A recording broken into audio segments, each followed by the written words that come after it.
El universo mecánico.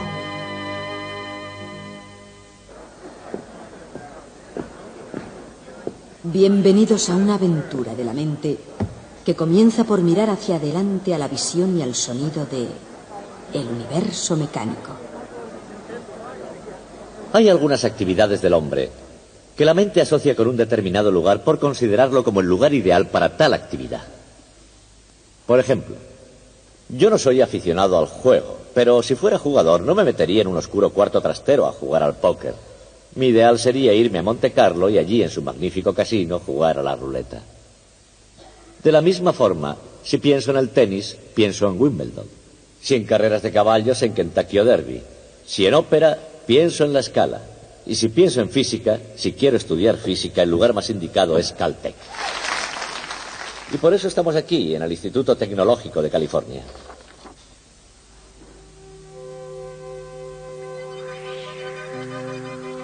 Hay una rama de la ciencia, llamada cosmología, que tiene que ver con el pasado, el presente y el futuro del universo, como un todo. ¿Cómo comenzó el universo? ¿Cómo evolucionó? ¿Cómo seguirá evolucionando?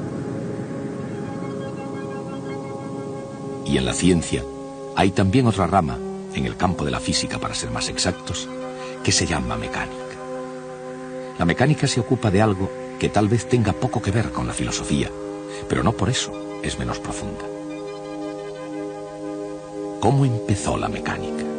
¿Y hacia dónde va? ¿Cómo funciona?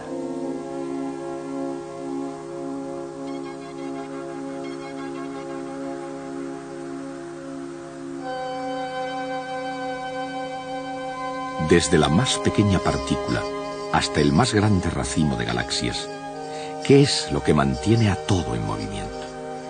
Acelerando, decelerando, cambiando de dirección o marchando recto hacia adelante. ¿Por qué el comportamiento de las cosas es como es? Tanto si se trata de un sólido como de un líquido, o de un gas, o de una invisible y enigmática fuerza.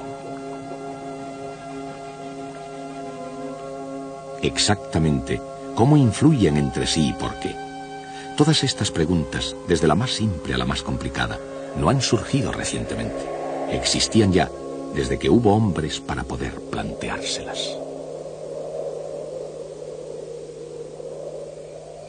Incluso los seres humanos más primitivos de este planeta han debido mirar al cielo y andado por la tierra preguntándose, ¿pero todo esto cómo funciona?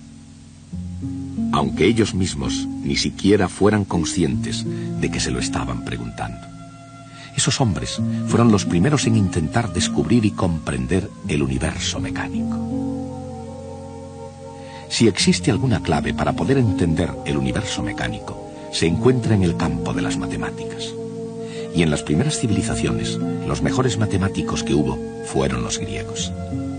Su trabajo dio un fuerte impulso a toda la ciencia. En el estudio del círculo, por ejemplo, trabajaron hasta quedar exhaustos.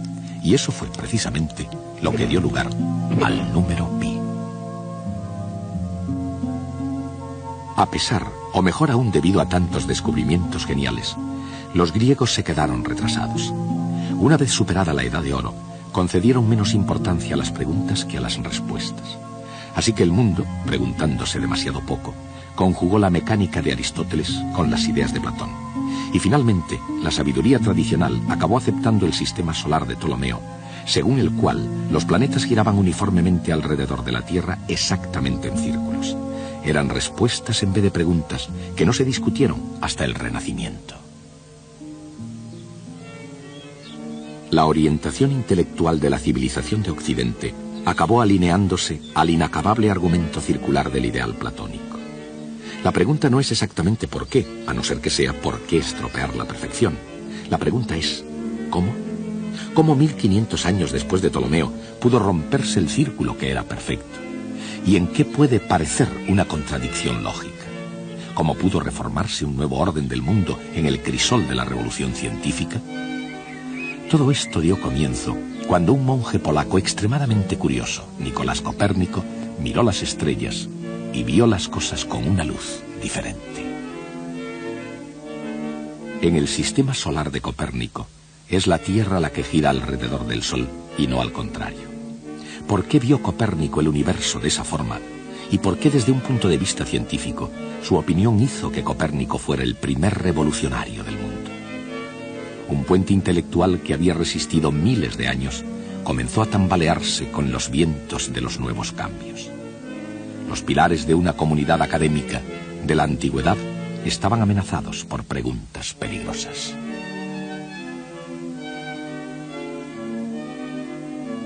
Y nadie mejor preparado para llenar aquel vacío intelectual que Galileo Galilei. Aunque el pensamiento aristotélico aún era regla para el mundo del Renacimiento italiano, Galileo Galilei fue la excepción a la regla. Pensaba como Copérnico y además tenía la fuerza de sus convicciones. En otras palabras, tenía la idea correcta, pero en un tiempo incorrecto. Sus comprobaciones y sus críticas se elevaron en defensa del status quo. Si la Tierra gira efectivamente, ¿por qué cuando cae una pelota desde una torre, la de Pisa por ejemplo, cae rectilínea y no cae en la ciudad próxima?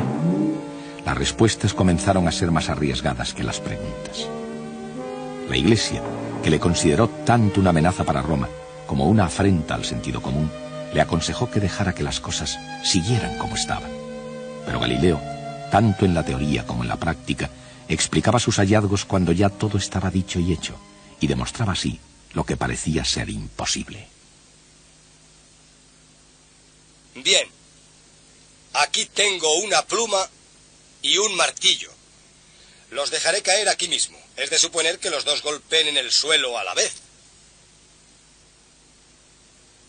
¿Qué les ha parecido? Por lo visto, el señor Galileo tenía razón. Los descubrimientos de Galileo han servido a lo largo de la historia como un admirable ejemplo de imaginación científica en el trabajo. Con la mente puesta en el intento de aclarar el universo en términos científicos, los experimentos de Galileo le condujeron a un descubrimiento llamado el principio de inercia. Con una extraña perspicacia científica previó con exactitud la trayectoria parabólica de los proyectiles, así como la caída de los cuerpos. Incluso ahora en nuestros días, si se piensa en ello, todas las cuestiones que se plantean después de esos experimentos son tan retadoras como las de hace 3 siglos. ¿Cómo pudo Galileo calcular la trayectoria de un proyectil? Y al hacerlo, ¿cómo pudo impulsar las matemáticas hacia el futuro? En aquellos tiempos en que para creer algo era necesario demostrarlo, ¿cómo pudo refutar lo que se percibía como obvio sobre la caída de los objetos? ¿Cómo podía llegar al suelo un martillo y una pluma al mismo tiempo?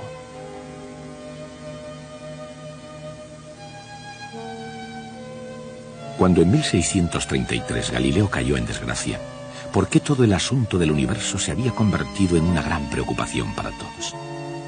En la misma época, cada día era una preocupación para el asombrado matemático Johannes Kepler, un hombre en una constante huida de su propia vida. Una vida de soledad y pobreza, falto de amor y persiguiendo brujas y espíritus inferiores asociados a ellas. Su propia existencia era una especie de desafío. Seguramente ningún otro hombre habrá hecho tantos sacrificios para captar la verdad científica como Kepler. Pero, por otra parte, ningún descubrimiento humano pudo demostrar tanto su verdad como las leyes de Kepler. Las leyes de las elipses, la ley de las áreas iguales, y la tercera ley de Kepler, la ley del movimiento de los planetas, la ley de la armonía. Kepler se introdujo en la cámara secreta del cosmos con sus leyes del movimiento planetario como llave. Sin embargo, al haber explicado más bien el cómo que el por qué funciona el sistema solar, tuvo que quedar relegado a permanecer en el umbral del universo mecánico. Había llegado el momento en el que algún otro diese el paso final. Isaac Newton siguió este mismo camino que llevaba directamente a considerar la luna a causa de las decisivas preguntas de su hijo. ¿Por qué cae una manzana? Si una manzana cae, ¿por qué no cae la luna? Si la manzana y la luna caen por una misma razón, ¿por qué no cae la luna estrellándose contra la Tierra?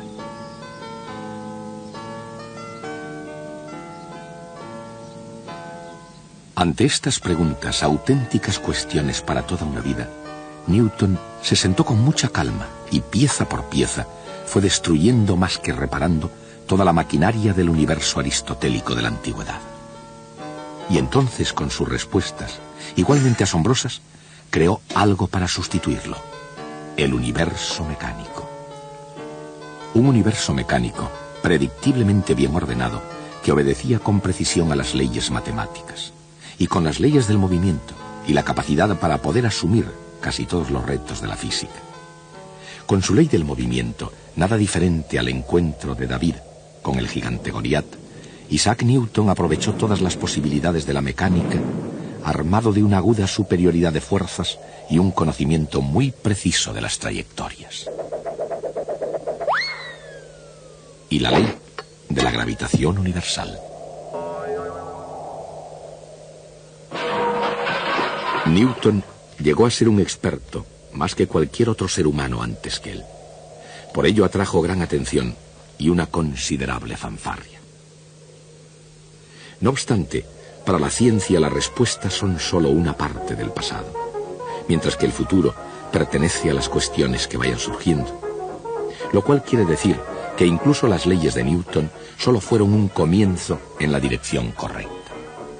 Por ejemplo, en los tiempos actuales se puede dirigir un proyectil con precisión matemática. ¿Cómo se hace eso? Parte de la respuesta es un instrumento llamado giróscopo. ¿Y cómo funciona? Y en el conjunto del universo mecánico, ¿por qué una rueda de bicicleta incluso es una especie de giróscopo? El momento angular es la clave de la respuesta. Pero, ¿qué es el momento angular? ¿Por qué es de vital importancia en el universo? Desde el borde cortante de la más lejana galaxia a los remolinos de agua que vemos en la bañera familiar, el momento angular mueve todo en círculos. Entre otras cosas, ese movimiento en círculos nos sirve para ir bien de hora. Y pocas cosas nos gobiernan hoy en día con tanta regularidad como la mecánica del tiempo. Pero desde que el hombre lo tiene en sus manos, su preocupación por él apenas es un fenómeno reciente.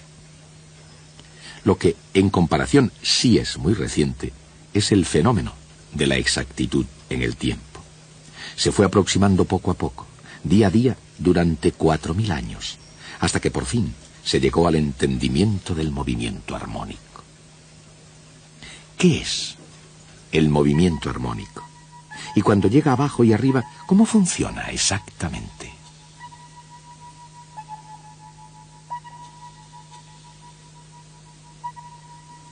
Y yendo al círculo completo del universo mecánico, ¿cómo se relaciona con el movimiento circular?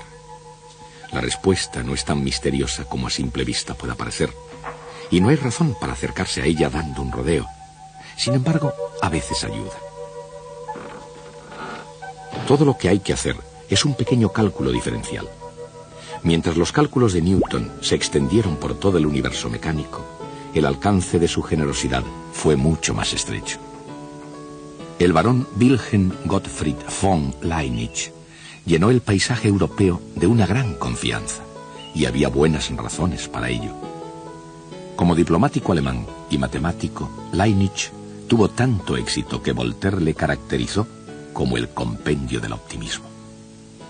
Mundialmente todo un compañero con las mujeres, Leibniz nada tenía en común con Newton, excepto el descubrimiento del cálculo. Y con Newton había que ser un poco amable, ya que a fin de cuentas había creado las leyes del movimiento, la ley de la gravitación universal, el telescopio de reflexión, e incluso dio una explicación teórica sobre la luz y el color. La lista de sus incomparables talentos era mucho más extensa aún. Y sin embargo, a pesar de tanta inteligencia, Newton permitió, si no es que llegó a provocarla, una amarga controversia con Leibniz.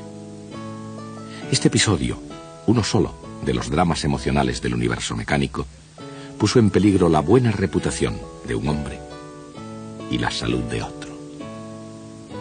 Ilustrará una de las curiosas paradojas que se esconden en el corazón humano de la ciencia. Por ejemplo, así como el científico no siempre es racional, El entorno científico casi siempre lo es. Y de hecho, es en un laboratorio de física donde la naturaleza se revela en los términos más racionales. ¿Qué es lo que hace exactamente un científico moderno? Más allá de su definición en un libro de texto, ¿cuál es el método de la ciencia? Y en el mundo real, ¿cómo funciona exactamente el método científico? A veces se comienza con una cubeta de aceite, un robusto puchero de hierro, un toque de disciplina, un poco de creatividad y quizá un toque de genialidad. Y en algunas ocasiones, aunque muy raramente, el resultado es tan insignificante como el valor de la carga de un electrón.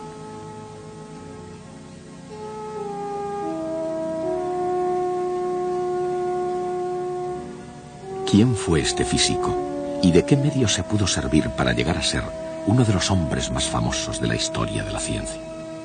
En el pasado, presente y futuro, los físicos están siempre fascinados por los misterios de la naturaleza. Por ejemplo, por la naturaleza misteriosa de la luz. Luz.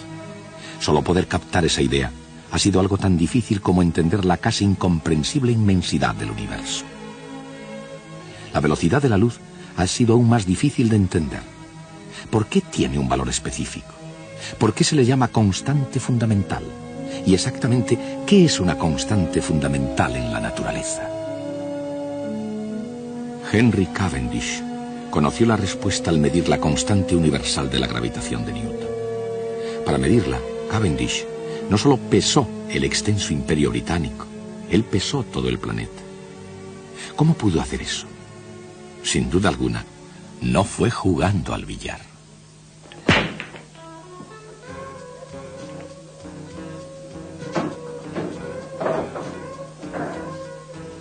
Estos hombres viven de unas leyes que, aunque no siempre estén dentro de la legalidad, están sin embargo de acuerdo con las leyes de la mecánica clásica. Por supuesto, no todos los hombres aquí aprecian ese hecho. La mayoría de ellos van solo a jugar un poco al billar o a aprovecharse de la experiencia por otros medios. Pero las posibilidades aumentarían si se aplicaran correctamente ciertas leyes físicas. Y todos se alegrarían de los resultados.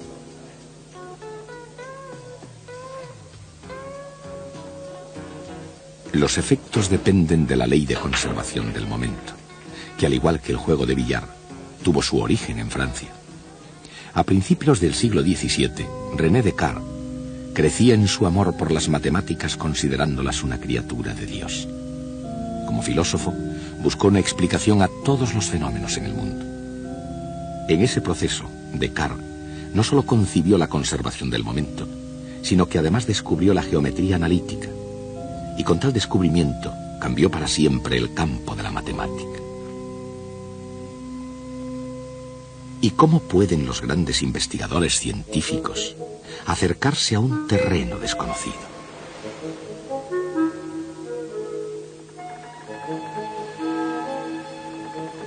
Y cuando algo ha sido ya descubierto, ¿cómo puede alguien entrometerse y reclamar el mérito? En el campo de la ciencia, desde la electricidad a la mecánica, muchas veces se ha dado el mérito no al primero que hizo un gran descubrimiento, sino al último. Probablemente algo así le ocurrió a James Prescott Joule, que no fue el primero en investigar en el campo de la conservación de la energía. Pudo muy bien haber sido el noveno científico que llegó a la ley de la conservación de la energía. Pero fue Joule, como Cristóbal Colón, quien obtuvo la fama. ¿Por qué? En el gran conjunto de cosas, ¿eso qué importa? El gran almacén del cosmos tiene hoy en día en sus estanterías tanta energía como el primer día en que las ventanillas del universo se abrieron para empezar a despachar sus asuntos. Por otra parte, si nunca se pierde la energía, ¿por qué se cansan los músculos? ¿Y por qué caen las masas? La energía mecánica, así como todo ejercicio en general, tiene mucho que ver con velocidad y posición.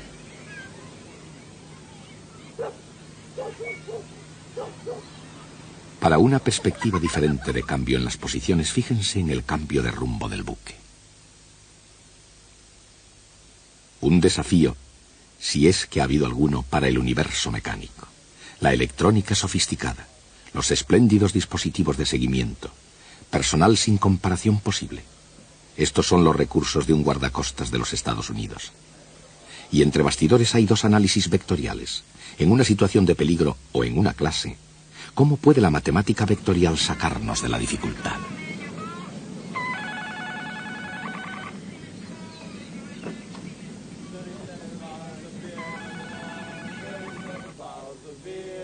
En el serio mundo de la ciencia, la matemática vectorial puede hacer milagros.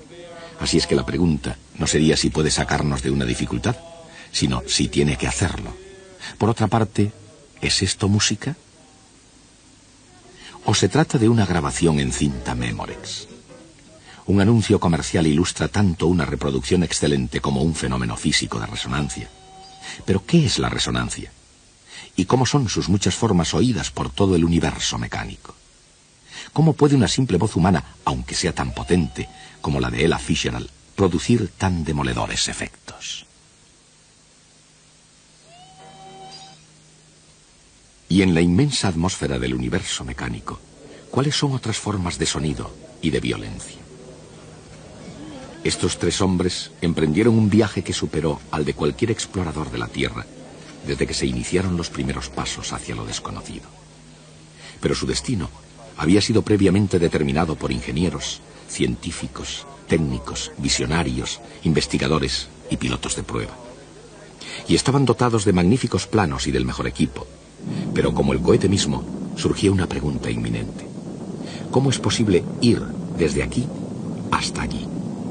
Históricamente hablando, los cohetes espaciales no van a ninguna parte si detrás de ellos no hay un estudiado plan. E incluso en nuestros días no pueden ir muy lejos si no es con la ayuda de la mecánica clásica. ¿Quiénes son estos pilotos espaciales? ¿Qué buscan más allá del mundo cotidiano? ¿Y qué es lo que descubren a veces de modo sorprendente? Desde Johannes Kepler en adelante, los mecánicos celestes pudieron calcular los movimientos del sistema solar. Pero el milagro de la era espacial ha conseguido que el cielo sea pasable a la vez que posible. Y eso sería, seguramente, lo que el padre de la mecánica clásica soñó. Eso es lo que ahora hacen los pilotos espaciales. En una ciencia todos los científicos son pilotos y exploradores. El destino del hombre siempre ha sido la búsqueda. Y su estrategia siempre tuvo algo que ver con aprender y enseñar, con imaginación y lógica, con ensayos y errores, con arriesgarse e ir hasta el límite.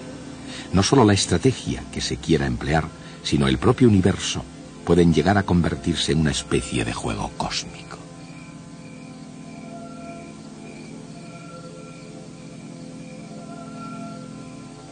A lo largo de los años ha habido una larga lista de grandes jugadores. Algunos de ellos jugando según las reglas y otros por libre, pero todos ellos compartiendo una necesidad común. Ellos tenían que jugar en serio. Se ha jugado durante mucho tiempo y, en cierto sentido, este juego nunca acabará. En mi opinión, nuestra asignatura, la mecánica clásica, forma parte del más importante descubrimiento en la historia de la humanidad. Antes, la visión que nosotros teníamos del universo era la misma que habíamos heredado de los antiguos griegos, especialmente de Platón y Aristóteles. Las esferas de cristal de los cielos eran inmutables, serenas, eternas y perfectas. Y solo aquí abajo, en este mundo inferior, había confusión, decadencia, desorden y muerte. Era una visión destinada a ponernos en nuestro sitio. La Tierra era el centro del universo y nosotros fácilmente pudimos imaginarnos que éramos el objetivo de la creación. Pero llegaron Copérnico, y Kepler, y Galileo, y Newton, y entonces nos encontramos con que estábamos viviendo en una mota de polvo en un rincón perdido del universo. Ni por lo más remoto hubieran pensado Platón y Aristóteles, ni tan siquiera en sueños, en hacernos una cosa así. La vida hoy no es muy diferente a lo que era hace 2000 años. En lo esencial, La condición humana no ha cambiado considerablemente, pero sí cambió algo de modo definitivo. Hemos descubierto nuestro lugar en el universo. Por eso este descubrimiento es tan importante. Ahora nuestra tarea consiste en conocer qué se descubrió exactamente, cómo se llegó a ello y quién lo hizo. Comenzaremos por uno de los más importantes hallazgos de Galileo Galilei. Ese será nuestro próximo tema.